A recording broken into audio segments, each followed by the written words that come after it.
U Missouri u Montani Charles Covey je izvršio brutalno ubistvo. Na snimku koji su istražitelji pronašli vidi se kako Charles gura unesrećenog u kolicima i kako ispada iz njih. Dva svjedoka su naveli kako su čuli udaranje metalnom cijevi o nešto.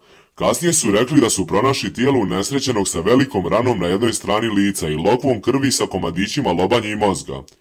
Charles je uhapšen, a određena mu je kaucija od $1.000.000. On pred sud izlazi 7. decembra, a kazna koju će Charles dobiti biće između 10 i 100 godina zatvora za brutalno ubistvo. Michael Covey, Charlesov otac, izjavio je da su osjeća sa porodicom unesrećenog i da do sada nije bio za smrtnu kaznu, ali nakon ovoga što je njegov sin uradio, on želi da bude osuđen na smrt.